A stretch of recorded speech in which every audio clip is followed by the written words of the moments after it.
my channel. My name is Alexandria, and I wanted to make this video about my endometriosis journey because it is a story unlike one that I was able to find when I was going through all the issues that I was going through. So my endometriosis story is connected to a lot of my infertility story.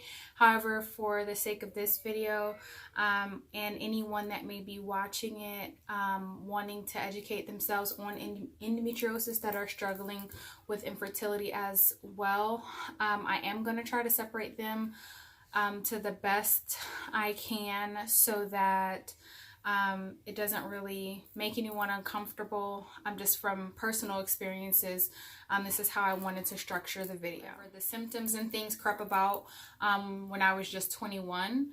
So I started having cramping, constantly in pain, and then there was one occurrence where I was standing up doing my daughter's hair in the living room, and like a pain hit me so hard it brought me down to my knees, and it was something that I had honestly never experienced before, and I was like in tears, literally in tears, and I knew that I had started my cycle, and I guess you could say the symptoms had even started before then, because my cycles went from what was my regular being, just a regular, not having to take medication, like the mild cramping, a few days, and then it was gone, to it being a week, sometimes longer, heavy bleeding, a lot of pain, like a lot of pain, to where those first few days of my cycle, I honestly just could not function.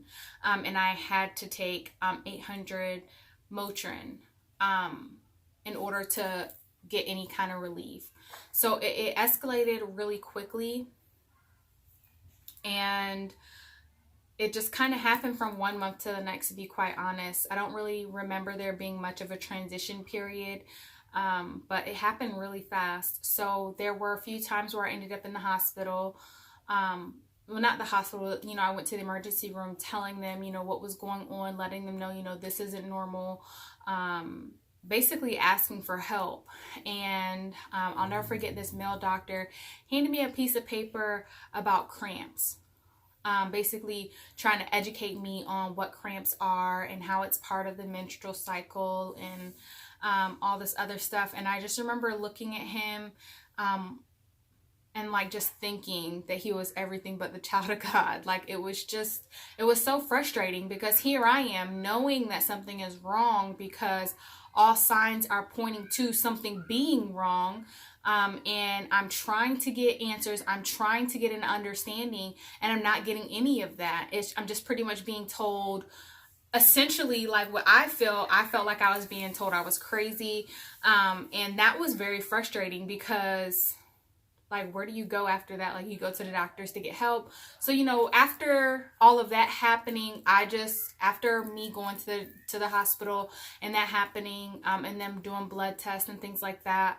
and everything coming back normal, I was really just in this space where I was very frustrated and angry, because I'm having to deal with this pain that I don't really know how, I didn't know how to explain to anyone. So it was just like an inner battle, a constant battle, honestly. And it wasn't until I found an OB office, and I saw the doctor, and I just explained everything that had been going on and how things had progressively been getting worse, and what my concerns were. And then immediately she was like, I want to do an ultrasound. And she just explained it a little bit further, what she was looking for, what could be, what could show or connect to the pain, essentially. So I had the ultrasound, and lo and behold, I had a cyst that was 6.7 by 6.8 centimeters on my right ovary. And that was what had been causing the pain. So at this time, we hadn't done any infertility treatment. I wasn't taking any medicine. I wasn't taking anything. So, and my hormone levels were all normal. So she really wasn't even able to explain to me how the cyst would have formed at that time. So she recommended that we do a diagnostic laparoscopic surgery. And at that same time, she will remove the cyst to just try to get more answers. So I had that surgery January 2014.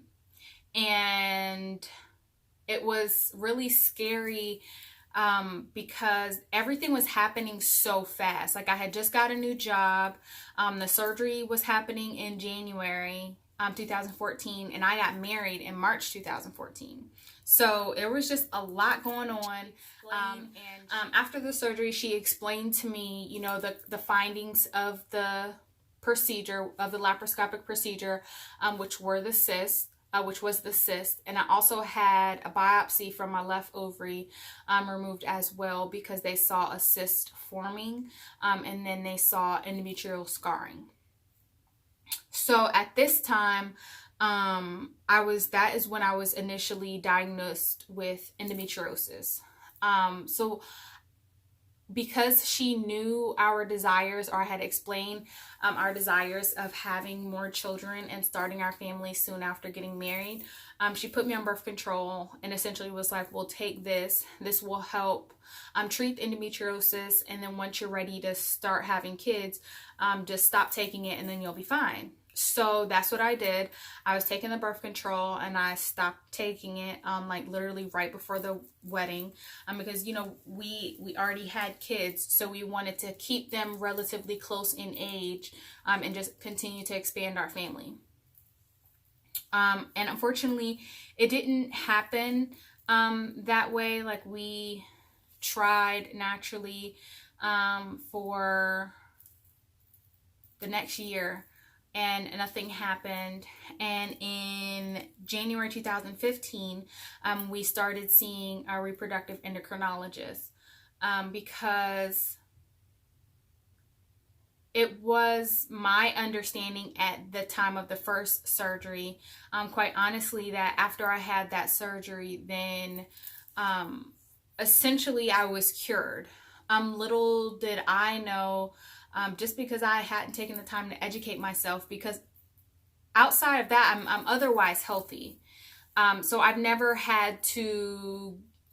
been encountered with anything that requires or can do such an extensive amount of damage as endometriosis has done to me. So at that time, I just didn't know. So then we started seeing a reproductive endocrinologist January 2015, and she ran a lot of tests because we still hadn't got pregnant. She ran a lot of tests, and all of my blood work came back fine. All my hormone levels came back fine. And then she did a HSG test, which is where you're pretty much under an MRI machine, and they take fluid and push it through your uterus, and the fluid is supposed to spill out of your fallopian tubes just to show that they're working. So I had that procedure done, and I did have a slight blockage, but once the fluid was pushed, then it ran out normal on both sides.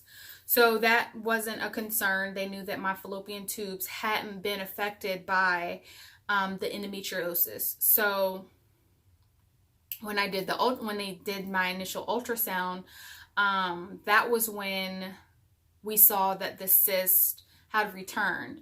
And by this time, I had started to become in pain again. However, it wasn't anything that I felt like I couldn't handle. I felt like that it was just part of a normal for me.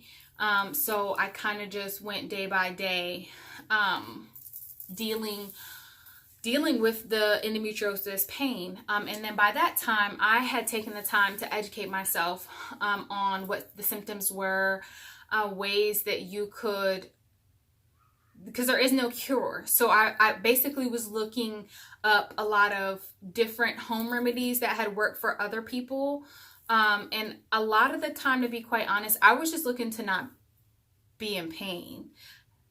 I didn't really have a focus. Well, I've always had a focus on extending our family, but there were times when I was just in so much pain where I just wanted to feel normal. Like I just wanted to know what it was like just to enjoy a day by day and not feel this constant discomfort.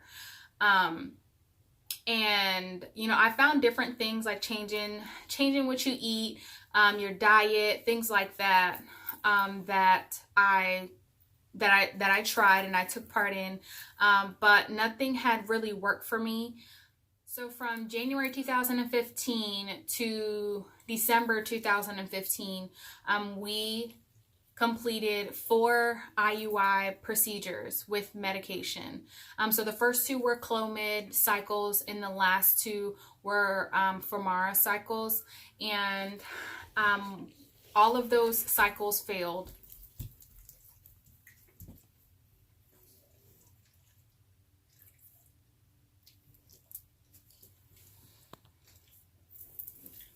And all of those cycles failed. So we did not have not even the slightest positive on any of those cycles. So once December came, we had went in to prepare for another cycle, and we were denied that option because she didn't feel safe moving forward because the cyst had gotten so big that it wasn't safe. She said it wasn't safe to even try to conceive at that point because it wouldn't be safe for the babies to have those large cysts, and be pregnant at the same time. So she pulled the plug on that, and then I had surgery, another laparoscopic surgery in December 2015. And at that time, I went in knowing that it was going to be another removal of endometriosis scarring, and I was going to have the cyst removed off of each side. When I woke up, the doctor came in and talked to me, and she explained that they were able to remove both cysts and the scarring. However, they also had to remove my left fallopian tube. So this was December 2015 that I was now down to 1 fallopian tube. She said that the endometriosis had inflamed my fallopian tube so much, it was unhealthy for it to be left there.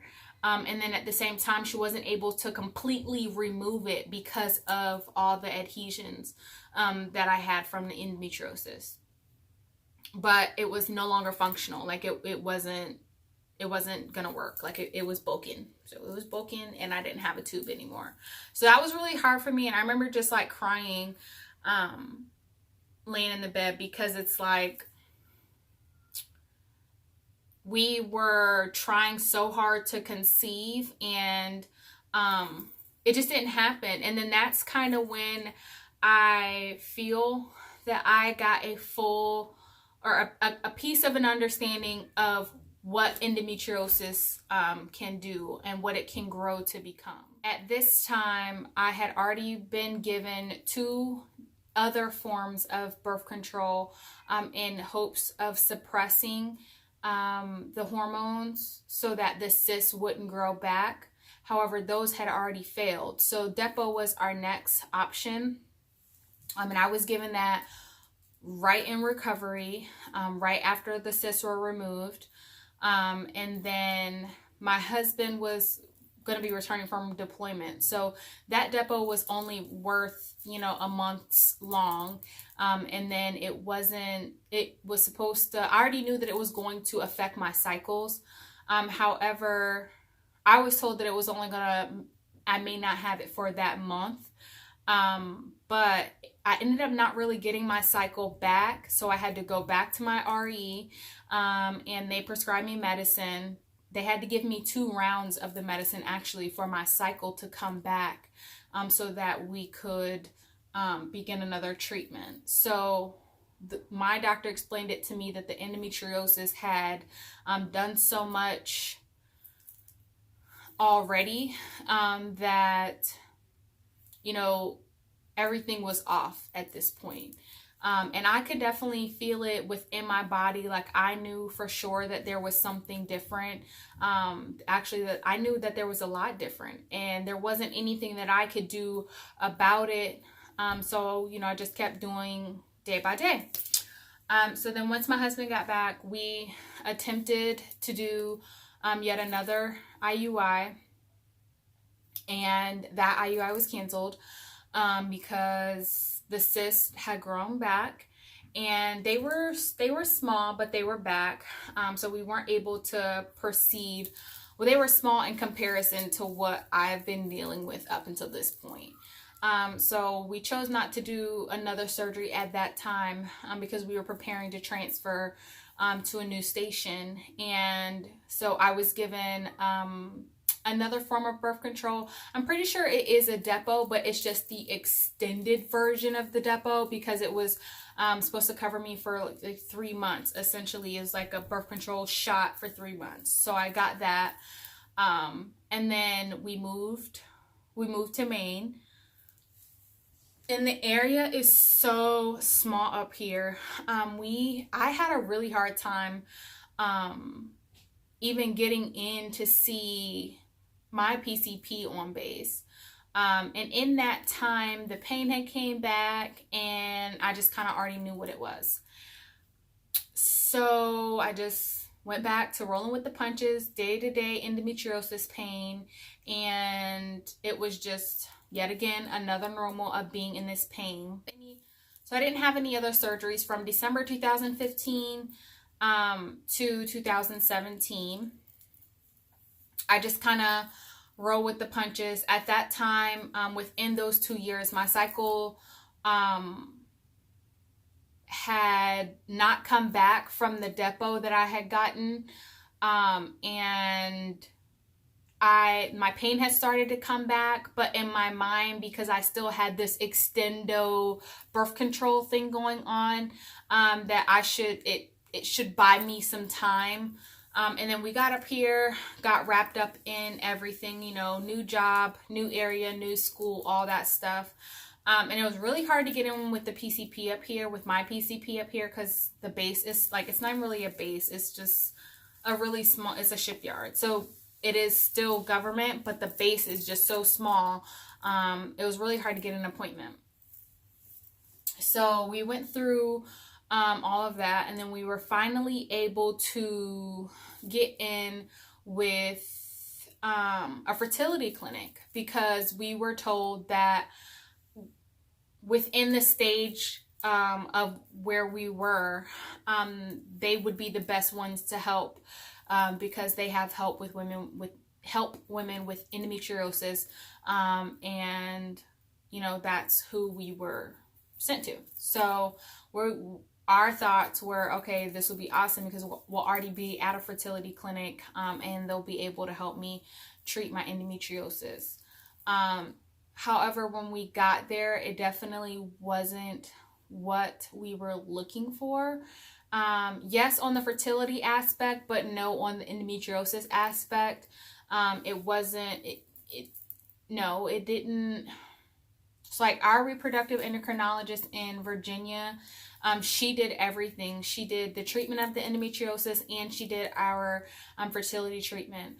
Up here, we agreed to start seeing the doctor in Maine because we looked on the website, and it does have endometriosis on there. So we're like, okay, this will kind of be the same setup as it was in Virginia, but it really wasn't. So at that time, we just we did a bunch of lab work, bunch of ultrasounds, and he did acknowledge, yes, the cysts are there, but that shouldn't have anything to do with you getting pregnant. So you should be fine. And we just, we began IVF, because at that point we had done so many IUIs. The only thing left to do was an IVF cycle. So we started that process in 2017, and that was in July 2017, we started that process. And for those that don't know, the egg retrieval process, or getting your eggs ready to be retrieved, is a very strenuous situation on your body, on a normal person. But when you have endometriosis and you are going through this process, it's even more strenuous on your body. So I was taking a lot of medicine for that. And yeah, it just kind of went downhill from there. After all of that process was done, it didn't work.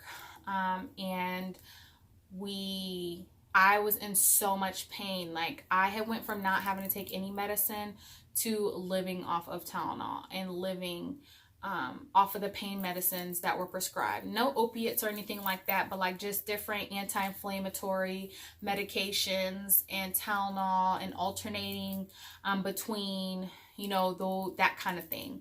And that was really hard for me because I wanted to not be in pain. Like, at that time, we had, like, once the IVF failed, there was no focus on trying to have a baby. The focus was on me getting help and me finding someone that was able to help me. So once again, this area is so small. I ended up in the hospital. We went to the emergency room and they did an ultrasound. And he's like, oh, well, everything's fine. Everything's normal. So I'm like, well, I haven't had, and they wouldn't let me see the screen either. And I explained to him, I'm like, I'm not sure how I have a normal ultrasound, because I haven't had a normal ultrasound in years. And he was just like, no, everything's fine. You're fine. So I ended up having to call the emergency line for the base. And I talked to a nurse and I explained to her everything that was going on. I explained to her that I had been to the hospital a few times and I just really wanted help. And she was able to get me an appointment with my PCP the next day. And I told her everything that was going on. And she referred me straight out to a GYN office in New Hampshire. So I went to her office. I told her everything that was going on. My history, surgeries, procedures, medications, all that stuff. I told her everything.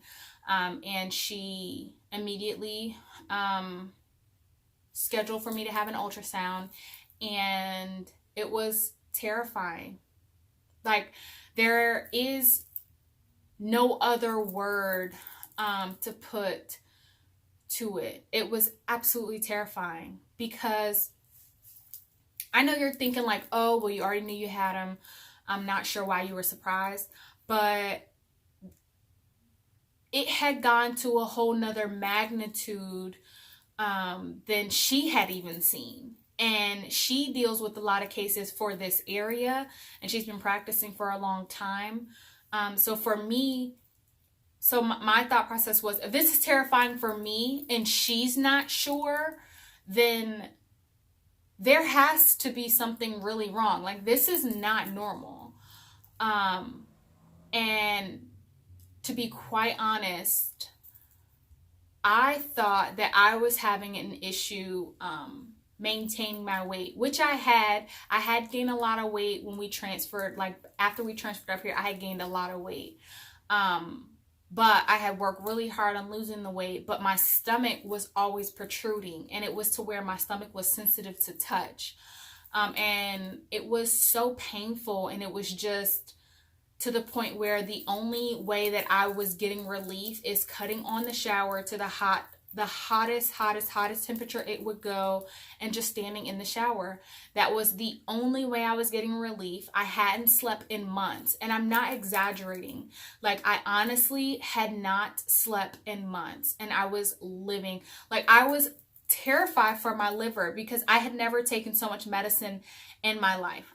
And ironically, if I remember correctly, I had this ultrasound on my birthday, which has got to be the worst idea ever. Like, it was my birthday, and I'm sitting at the doctor's office by myself because my husband was deployed, and he's like somewhere in the middle of the ocean, and I'm sitting here literally like I was just so lost. Like I was terrified and I was scared, and I was like, it was just me. It was just my daughter and I up here at the time, and I hadn't acquired any, close friends or anything like that. So I was scared. Like I was absolutely terrified because I felt that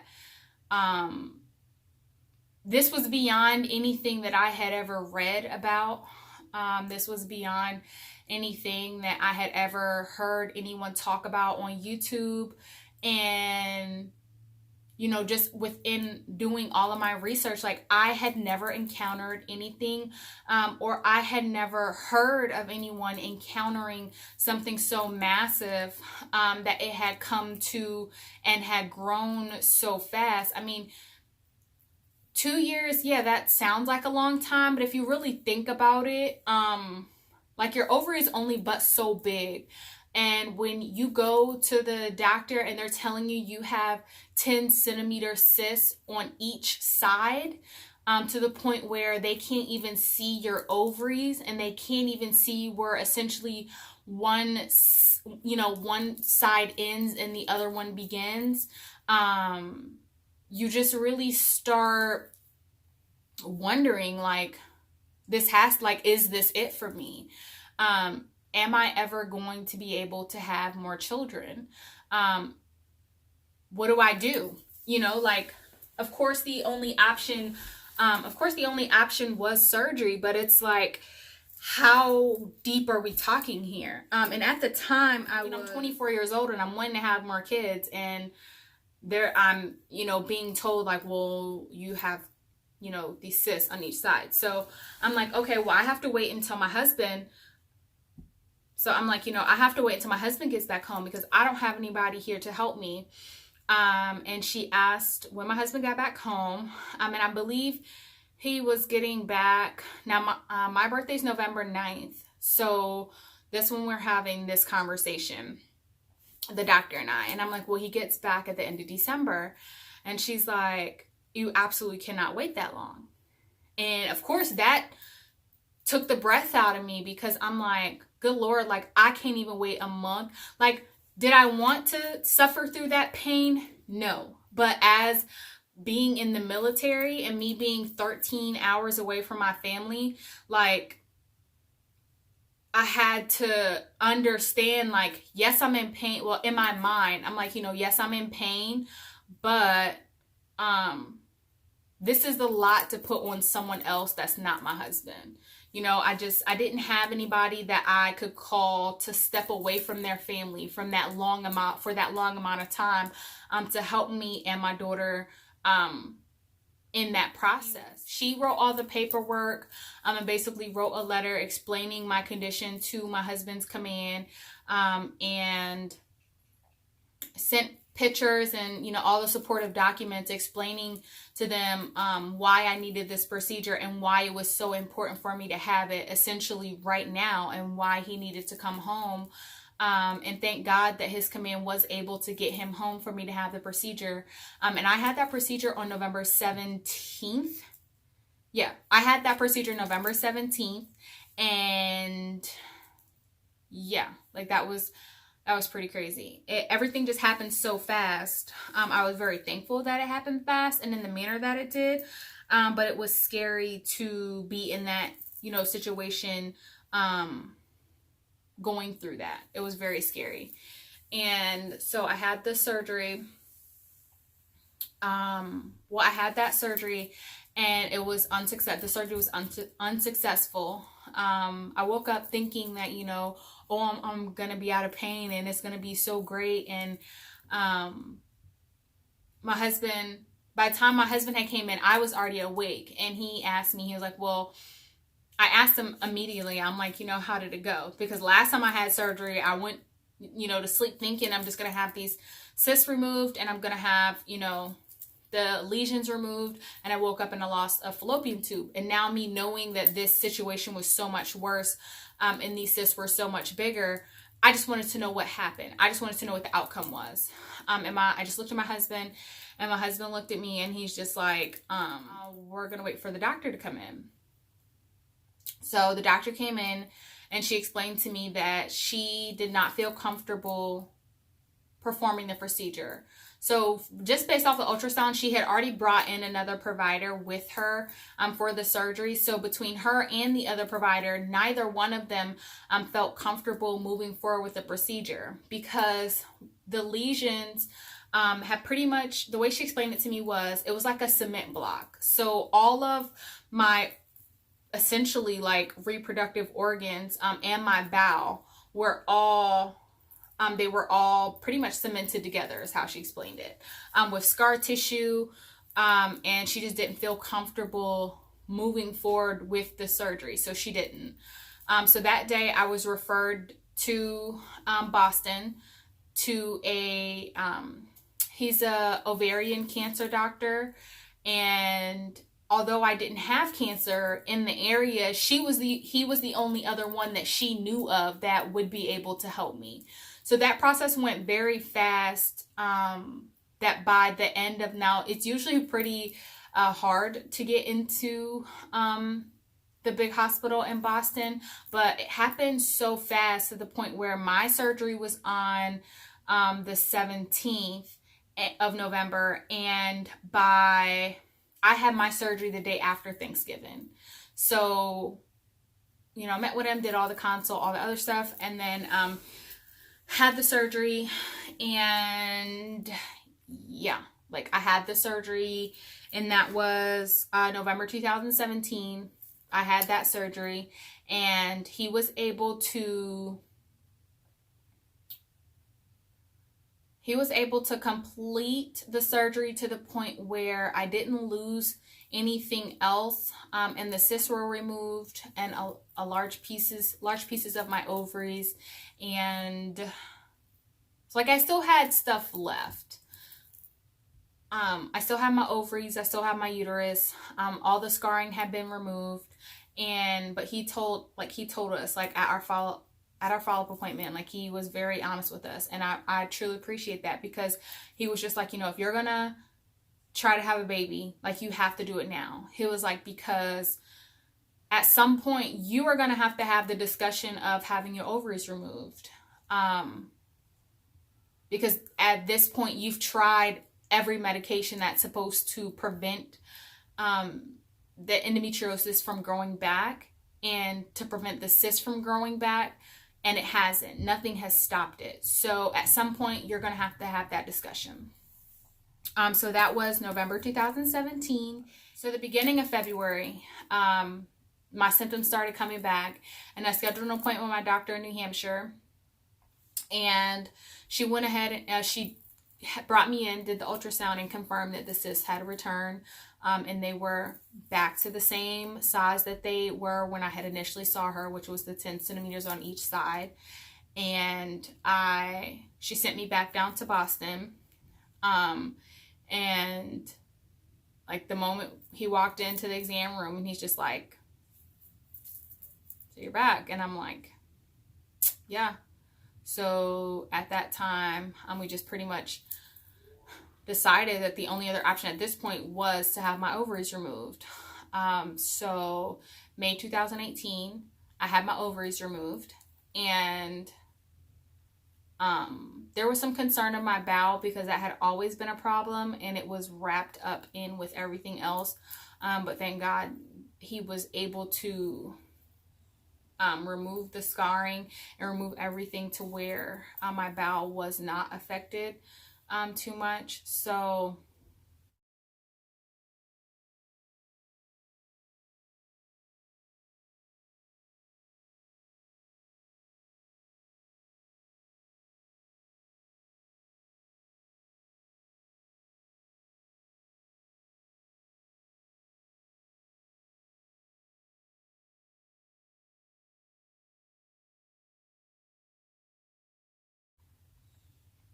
that was really hard. That was, and to be 100% honest, emotionally, I struggled, because when I was having my last cycle, it's not something that of course, like every woman, when they're going through their cycle and going through that phase, they're like, oh my gosh, like, I don't want to deal with this, and like cursing Eve and all that stuff. But it's like me knowing that I was honestly having my last cycle, and that was like a sign of me losing everything as a woman. Like, I wasn't going to be able to have my own kids outside of the embryos that we had in the fertility clinic. I wasn't going to be able to conceive naturally. I didn't have all these other things that my body is supposed to do naturally. And here I am, going through all of this, and I'm not even 30. So it's like everything that you're in your youth, when you get married, you have that time to have fun, and you grow a family. So all of that just was really structured differently for me because of endometriosis, and because I had such an aggressive form of endometriosis. And it was just so unheard of for all the providers that were involved in my case. Like, there was a lot of not understanding what was causing it to progress the way that it did, especially with my hormones and things being normal, and all my lab work and blood work and all that stuff was coming back normal, but it wasn't normal. So that was really hard, because when you're going through something, you just want answers, and knowing that there isn't an answer to be given puts you in a really dark space. And I don't say that mildly. I say that from a personal standpoint. I was in a very dark space to where I withdrew from a lot of people. I can't even thoroughly explain how bad I withdrew, because it's like, it's not something that you can really comprehend, because the first thing that you ask is, why you? But then like, you're not gonna get an answer. Like, there is no answer. Like, there's nothing that you've done wrong. There's nothing that you can do as a preventative. Like, there's nothing that you could have done that wouldn't have got you from point A to point Z. So, I don't know how much of this story is going to help someone, but it's a thing, and endometriosis is not talked about often.